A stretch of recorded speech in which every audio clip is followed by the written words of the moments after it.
Student, good afternoon. कैसे हो आप सब लोग? तो कल हम लोग मानव में श्वसन तंत्र पढ़े थे। आज हम लोग पढ़ेंगे ब्लड के बारे में संपूर्ण जानकारी कि ब्लड में क्या क्या होता है। तो चलो स्टार्ट करते हैं हम लोग। ब्लड कैसे होता है, तो जैसे कि हम बोर्ड पर 4 ट्रैक बना दिए हैं, तो इतना सारा हमें जानना है कि ब्लड में क्या होता है। तो ब्लड में देखो, ब्लड में क्या हुआ। ब्लड में सबसे पहले क्या होता है, ब्लड एक प्राकृतिक कोलाइड है। ब्लड एक प्राकृतिक कोलाइड है। अब सोचोगे कि प्राकृतिक कोलाइड क्या है मैम? तो प्राकृतिक कोलाइड, जैसे कि हम घर की भाषा में देखें तो जैसे अगर दूध हम लोग ले लेते हैं, दूध या कि दही, हम लोग दही लिए और उसको हम किसी यानी कपड़े से या किसी चीज़ से छाने, तो वैसे जनरली दही तो नहीं, दूध ही लेते हैं। जैसे दूध को हम छाने तो दूध तो मतलब उसका सारा पार्ट तो छन गया उस कपड़े से, लेकिन जो उस दूध में कुछ कण होते हैं जो कि उस कपड़े में ऐसे ऐसे कुछ इस टाइप का फंस जाता है ना, फंसता है ना। तो जो भी उस दूध का जो फंसा हुआ, उस कपड़े में फंसा हुआ भाग है, हिस्सा है, उसे ही कहते हैं प्राकृतिक कोलाइड, है ना। तो अब ब्लड के ज़रिए से हम समझते हैं कि यदि ब्लड छानते हैं, जब हम ब्लड छानेंगे तो अगर किसी यंत्र से हम ब्लड छानेंगे तो ब्लड का सारा हिस्सा तो छन जाएगा, लेकिन कुछ हिस्सा है जो उस यंत्र में फंस जाता है। तो उसी फंसे हुए हिस्से को ही हम कहते हैं प्राकृतिक कोलाइड। तो यहाँ से क्लियर हो गया प्राकृतिक कोलाइड समझ गए। प्राकृतिक कोलाइड क्लियर। अब क्या आता है दूसरे नंबर पर, संयोजी ऊतक। ब्लड एक संयोजी ऊतक होता है। अब संयोजी ऊतक क्या है ये समझो कि देखो, संयोजी ऊतक को इंग्लिश में कहते हैं कनेक्टिव टिश्यू कहते हैं, यानी कनेक्टिव टिश्यू। कनेक्टिव मतलब कनेक्ट, अगर कनेक्ट यहाँ शब्द आ रहा है तो कनेक्टिव का मतलब हो गया कि किसी चीज़ को, कनेक्ट का मतलब होता है जोड़ना, किसी चीज़ को जोड़ना ही कनेक्ट कहलाता है। तो इसे कैसे परिभाषित करेंगे? जो संयोजी ऊतक है, संयोजी ऊतक वह कहलाता है जो शरीर को जोड़े रखने का कार्य करता है। क्लियर। तो प्राकृतिक कोलाइड भी समझ गए, संयोजी ऊतक भी समझ गए। और है रक्त का पीएच मान कितना होता है? रक्त का पीएच मान कितना होता है? तो रक्त का पीएच मान 7.4 होता है। और क्षार है। अब क्षार के अगर पीएच पढ़े होगे, केमिस्ट्री में है, तो अगर 7 से ऊपर जाओगे, 7 से ऊपर जाओगे तो उस मतलब क्षार हो जाता है। अगर 7 से नीचे रहोगे तो अम्ल रहता है। तो इसमें 7 से ऊपर है 7.4, तो ये क्षार में आ गया। तो ब्लड हमारा क्षारीय होता है ना। तो इसका पीएच मान 7.4 होता है और ब्लड हमारा क्षारीय होता है। अब क्या है, मेल में ब्लड की कितनी संख्या होती है? तो मेल में ब्लड की 5.5 लीटर होता है, या फिर 5.5 बोल सकते हो, ऐसे भाषा में 5.5 भी बोल सकते हो। और फीमेल में देखो, फीमेल में होता है 5 लीटर। अब यहाँ समझने की बात आई, 5 लीटर जो फीमेल होता है, मेल होता है, उसमें 5.5 लीटर होता है। और जो मेल होती हैं और फीमेल होती हैं, उनमें 5 होता है, 5 लीटर। यानी फीमेल में ब्लड की संख्या मेल से आधा लीटर कम होता है। क्यों कम होता है? क्योंकि जो फीमेल होती हैं उनमें हीमोग्लोबिन होता है, हीमोग्लोबिन ये कम होता है। जो फीमेल है इनमें हीमोग्लोबिन की संख्या कम होती है। अगर कम है तो क्यों, इससे क्या मतलब है? क्योंकि इसी हीमोग्लोबिन में तो आरबीसी होता है। आरबीसी इसका फुल फॉर्म होता है रेड ब्लड सेल्स होता है, हिंदी में कहते हैं लाल रक्त कणिकाएं। तो जो ये रेड ब्लड सेल्स है ये हीमोग्लोबिन में होता है, और ये जो यानी इसकी जब कमी आ गई है, फीमेल में इसकी कमी आ गई है, तो ये जो रेड ब्लड सेल्स है हीमोग्लोबिन का सबसे बड़ा भाग होता है, सबसे, और ये जो रेड ब्लड सेल्स है ये ब्लड को लाल रंग देता है। तो यही फीमेल में हीमोग्लोबिन कम होता है और उसी हीमोग्लोबिन में आरबीसी होता है।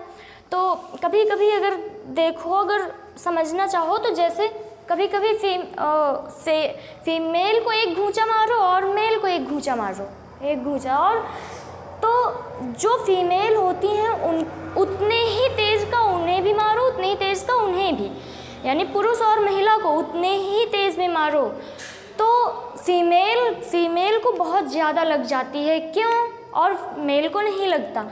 और फीमेल को वही उतने ही बराबर में अगर दोनों को मारो तो फीमेल को ज़्यादा लग जाती है, क्योंकि उसमें हीमोग्लोबिन की संख्या कम है, उसका फीमेल का मेल से 5 लीटर ब्लड कम है। तो इसीलिए जो फीमेल होती है इनको ज़्यादा लगते हैं। इनका जैसे कहते हैं, कभी कभी सुने होंगे कि फीमेल होती है उनकी स्किन सॉफ्ट होती है, तो इसी के कारण, क्योंकि उनमें हीमोग्लोबिन की संख्या कम है तो वो सॉफ्ट रहता है ना। अब देखो ये प्राकृतिक कोलाइड भी क्लियर हो गया, संयोजी ऊतक भी, और जो ब्लड होता है उसका पीएच मान ये भी क्लियर, इसमें संख्या ये भी क्लियर हो गया, संख्या कितनी होती है। अब देखते हैं हम लोग ये जो ब्लड है इसका निर्माण कैसे होता है ना, इसका निर्माण कैसे होता है। तो ब्लड में यानी ब्लड का निर्माण 2 तरीके से होता है, पहला और दूसरा, 2 तरीके से होता है। जैसे ये जो, यानी कि अभी इसको छोड़ देते हैं, ये भ्रूण छोड़ देते हैं, यानी जो मनुष्य में जो एडल्ट होते हैं यानी युवा होते हैं, उनमें हड्डियों के बीच बोन मैरो में होता है।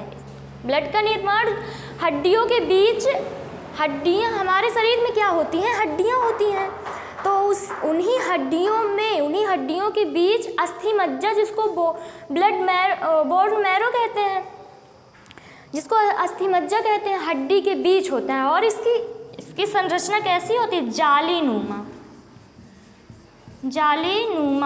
कभी कभी आप लोगों ने देखा होगा जो हड्डियां होती हैं, हड्डियों के बीच कुछ जालीनुमा संरचना होती है, उन्हीं को कहते हैं अस्थि मज्जा। और हमारे शरीर में ब्लड का निर्माण इसी अस्थि मज्जा में ही होता है, अस्थि मज्जा से होता है। तो क्या आया कि ब्लड का निर्माण जो एडल्ट मनुष्य होते हैं उनमें देखो जो ब्लड का निर्माण होता है बोन मैरो में होता है, उसी बोन मैरो में जालीनुमा संरचना होती है, उसी से ही होता है ब्लड का निर्माण। क्लियर। अब देखो ये भ्रूण हमने क्यों लिखा है, भ्रूण यानी कि ये तो एडल्ट हैं, लेकिन ये इस भ्रूण में जब बच्चा जब यानी कोई महिला यदि प्रेग्नेंट है जैसे, तो अगर कोई बच्चा जब तक जन्म ना लिया रहे हो उसे भ्रूण कहते हैं। जब तक जन्म ना लिया हो तब तक उसे भ्रूण कहेंगे, जैसे ही जन्म ले लेता है उसको कहते हैं बच्चा। लेकिन जब तक ना लिया रहे उसको बच्चा कभी नहीं बोल सकते, तब तक उसे भ्रूण कहते हैं। तो भ्रूण में कैसे, आखिर भ्रूण में भी तो कुछ ब्लड होता है, तो कैसे भ्रूण में कैसे ब्लड का निर्माण होता है इस भ्रूण में। तो देखो भ्रूण में रक्त का निर्माण मीसोटर्म में होता है या लीवर का ही हिस्सा होता है। जो भ्रूण होते हैं इनमें ब्लड का निर्माण जो है ये मीसोटर्म में होता है, और ये जो मीसोटर्म है ये लीवर का एक हिस्सा होता है ना, लीवर का एक हिस्सा होता है। तो इस कहने का मतलब यहाँ यह आया कि भ्रूण में हड्डी ना होने के कारण रक्त का निर्माण लीवर में होता है। भ्रूण में तो हड्डियाँ पाई नहीं जाती, अगर भ्रूण में हड्डी पाई जाती तो उसमें भी जैसे एडल्ट लोगों में हो रहा वैसे इसमें भ्रूण में भी होता। तो भ्रूण में तो हड्डी पाई नहीं जाती, तो कैसे इसमें भ्रूण का निर्माण होता है। तो ये जो मीसोटर्म है, भ्रूण में जो ब्लड है इसका निर्माण मीसोटर्म में होता है, ये मीसोटर्म लीवर में होता है। तो यहाँ से ऐसे कह सकते हो कि भ्रूण में रक्त का निर्माण लीवर में होता है ना। इतना भी क्लियर हो गया। अब देखो ये जो स्टोर है, स्टोर,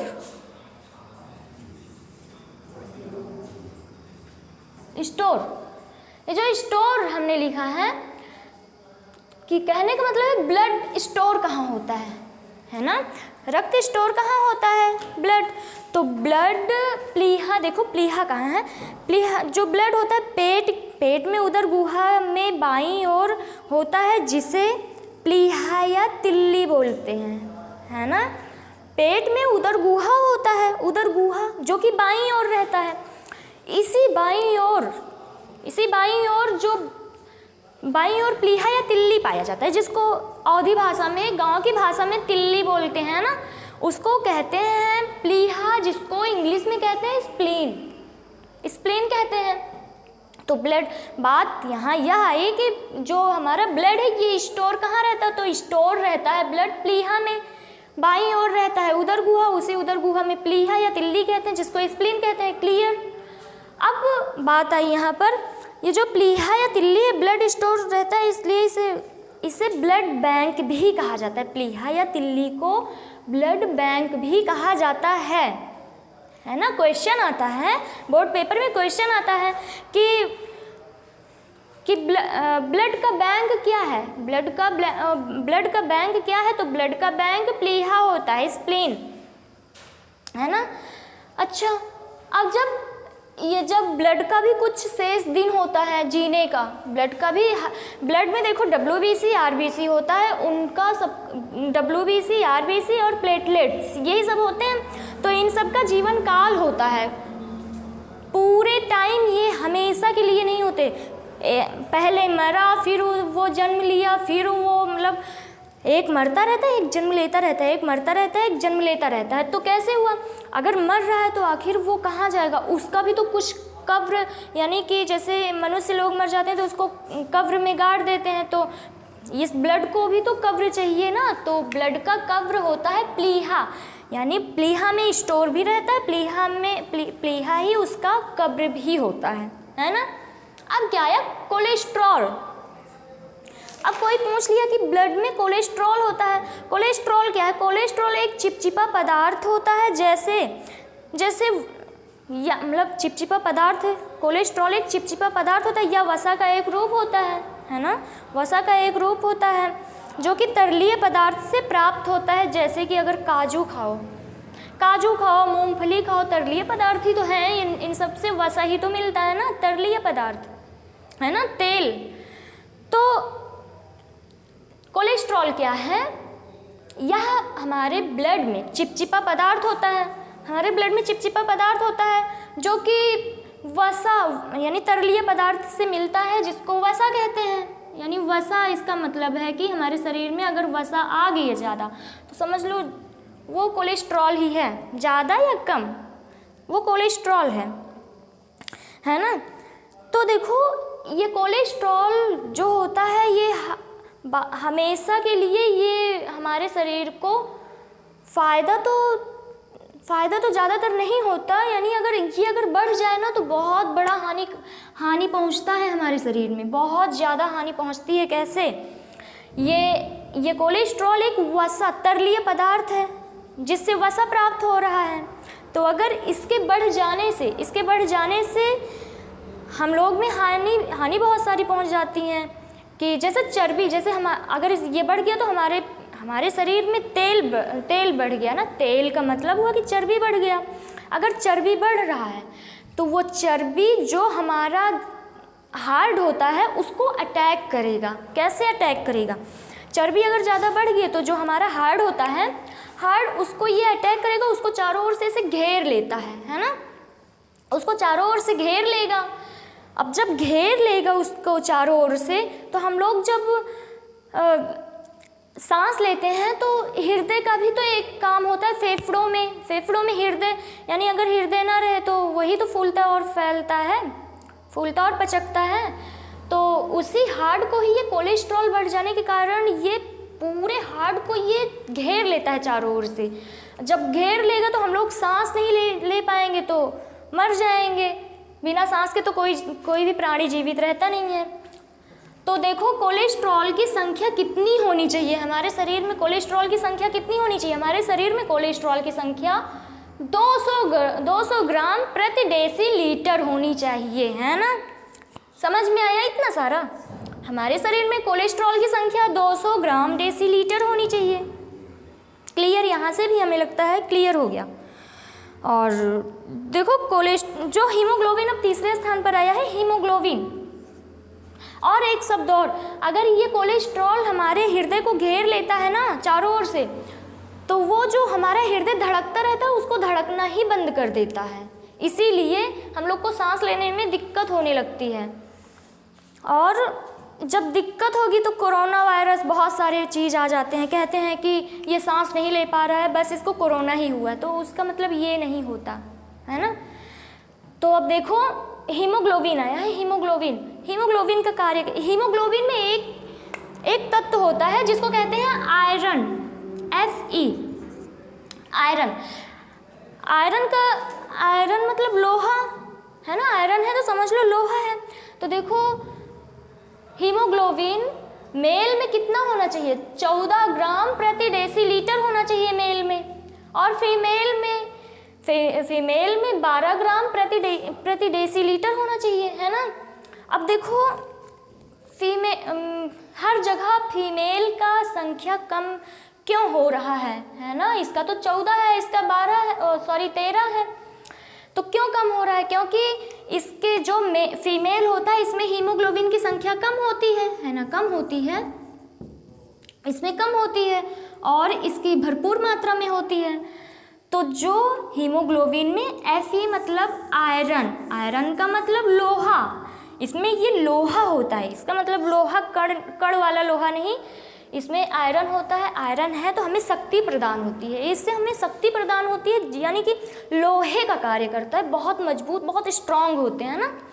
तो हीमोग्लोबिन में आयरन होता है और ये आयरन मेल में ज़्यादा हो जाती हैं और फीमेल में थोड़ा कम रहती हैं।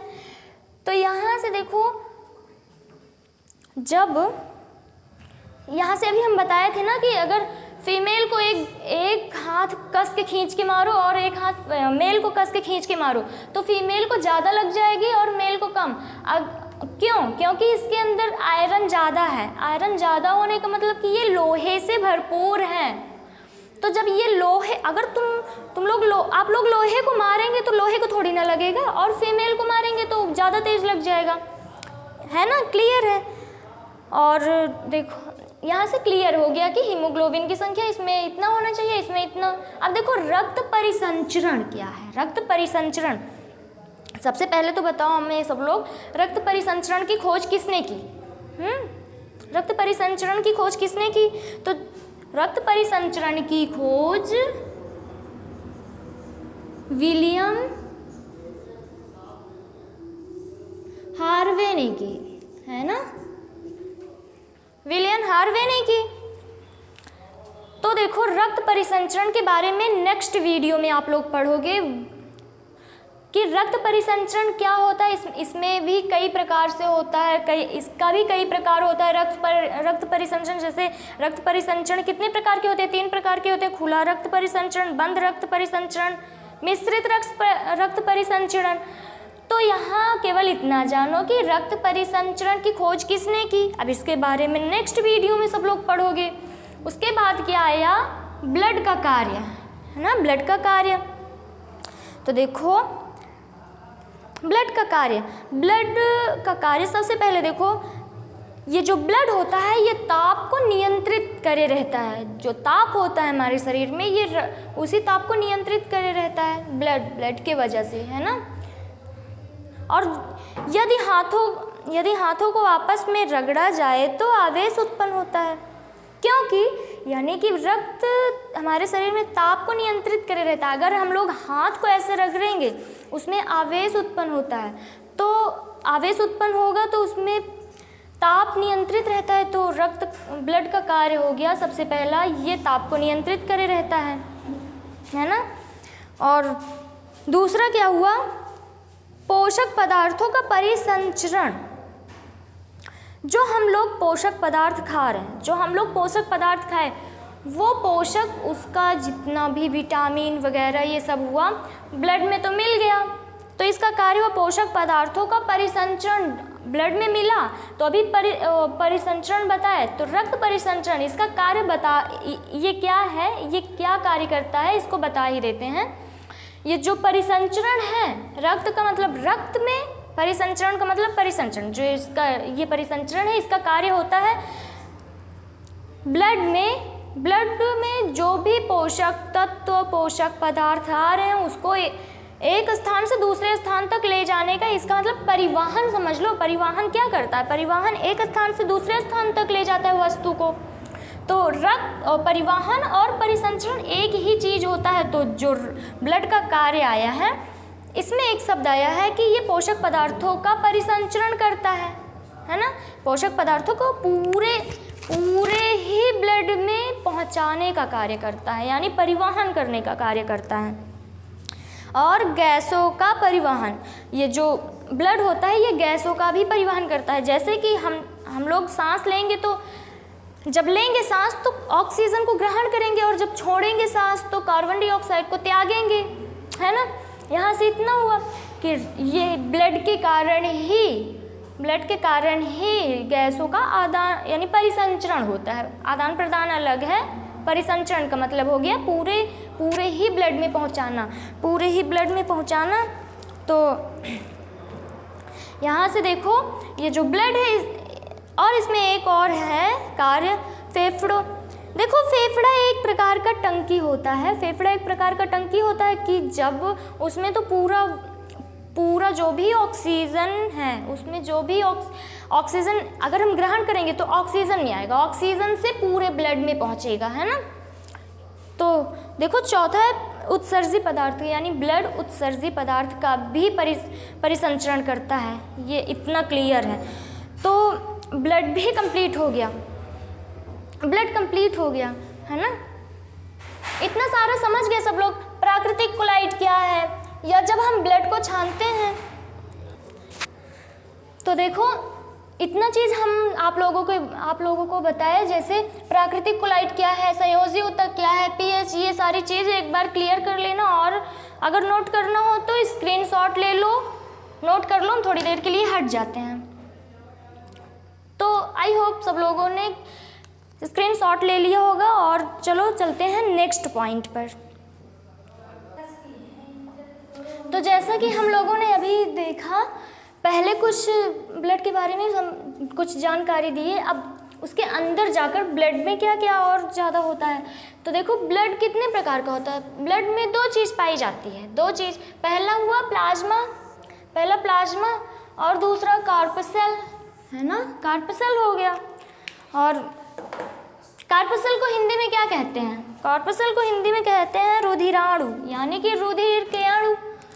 तो जो ये प्लाज्मा है, प्लाज्मा हमारे ब्लड में 60%, 100% में से 60% प्लाज्मा हो जाता है, प्लाज्मा, और बचे 40% हो गया रुधिराणु, है ना, 40%। तो देखो ये जो प्लाज्मा है, प्लाज्मा ब्लड का लिक्विड फॉर्म होता है, लिक्विड पार्ट। और जो ये कॉर्पसेल है, ये ब्लड में उपस्थित हार्ड पार्ट हो जाता है ना। तो ये जो प्लाज्मा है लिक्विड पार्ट हो गया ब्लड का, और इसकी संख्या हो गई 60%। और ये कॉर्पसेल उसी लिक्विड फॉर्म में उपस्थित कुछ हार्ड पार्ट होता है, उसकी संख्या हो गई 40%। तो समझने के अनुसार पर जैसे कि हम लोग पानी क्या हो गया, जैसे और एक मिनट, जैसे कि हम लोग पानी ले लें, पानी में चीनी को घोल दें, पानी क्या हुआ, पानी हमारा लिक्विड पार्ट हो गया, और उसी पानी में जो चीनी घोलते हैं वो हार्ड पार्ट हो गया। तो इसी प्रकार ब्लड में कुछ लिक्विड पार्ट, ब्लड में जितना लिक्विड पार्ट हो गया वो तो हो गया प्लाज्मा, और उसी लिक्विड पार्ट में हार्ड पार्ट हो गया कॉर्पसेल यानी रुधिराणु। तो एक और समझना चाहो तो एक उदाहरण और है, जैसे कि चाय बनाते समय चाय में क्या क्या पड़ता है, चाय में पानी और दूध वगैरह ये सारे लिक्विड पार्ट हो गए, और हार्ड पार्ट जैसे चीनी, चाय पत्ती, अदरक, इलायची, ये सारी चीज़ हार्ड पार्ट हो गए। तो अब समझ लिए होंगे कि ब्लड में जो लिक्विड पार्ट होता है वो प्लाज्मा, तथा जो हार्ड पार्ट होता है वो कॉर्पसेल। और देखो इसी प्लाज्मा में क्या हुआ, प्लाज्मा में दो प्रकार की प्रोटीन पाई जाती है। प्रोटीन जिसको कहते हैं फाइब्रिनोजेन तथा प्रोथ्रोम्बिन, है ना। और अगर ये फाइब्रिनोजेन को इस ब्लड से निकाल दिया जाए, और ये इसका तो ज़्यादा कोई कार्य प्रोथ्रोम्बिन का कार्य होता नहीं है, होता है कुछ, लेकिन सबसे ज़्यादा इस फाइब्रिनोजेन का होता है। अगर इसको, वैसे तो दोनों को, लेकिन खास कर अगर इसको निकाल दिया जाए, इसको प्लाज्मा से निकाल दिया जाए, तो प्लाज्मा कैसा हो जाएगा, प्लाज्मा हो जाएगा पीला, एकदम पीला। वैसे तो प्लाज्मा पीला होता ही है ना, प्लाज्मा वैसे तो पीला होता है, लेकिन अगर इसे निकाल देना तो बिल्कुल ही पीला हो जाएगा। तो इसी के कारण प्लाज्मा का रंग पीला नहीं होता ज़्यादातर, वैसे तो रहता है कुछ, लेकिन अगर इसको निकाल दे तो एकदम से पीला हो जाए, बिल्कुल भी कलर और ना हो, पीला ही रहे। तो इसको समझ लिए, प्लाज्मा में क्या केवल इतना ही कार्य होता है प्लाज्मा का, और इसमें यही सब होता है। और सबसे ज़्यादा कार्य होता है कॉर्पसेल यानी हार्ड पार्ट। कॉर्पसेल में देखो क्या होता है, कॉर्पसेल तो हार्ड पार्ट है ही, और उन्हीं हार्ड पार्ट का एक अंश होता है 3 प्रकार से। एक हो गया आरबीसी, एक हो गया डब्ल्यूबीसी, और तीसरा हो गया प्लेटलेट्स। आरबीसी का फुल फॉर्म जानना बहुत ज़रूरी है। आरबीसी और डब्ल्यूबीसी का फुल फॉर्म क्या होता है?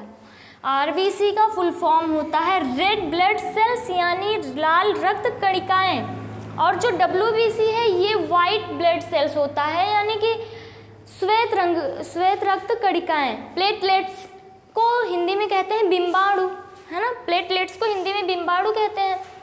और ये जो रेड ब्लड सेल्स है यानी लाल रक्त कणिकाएं, इसमें इसी की वजह से हमारा ब्लड जो लाल रेड कलर का दिखाई देता है, इसी रेड ब्लड सेल्स के कारण ही दिखाई देता है। बाकी ये जो डब्ल्यूबीसी है इसका तो रंगहीन है, क्योंकि वाइट है ना, इसका कोई रंग नहीं होता, ये सफ़ेद रहता है।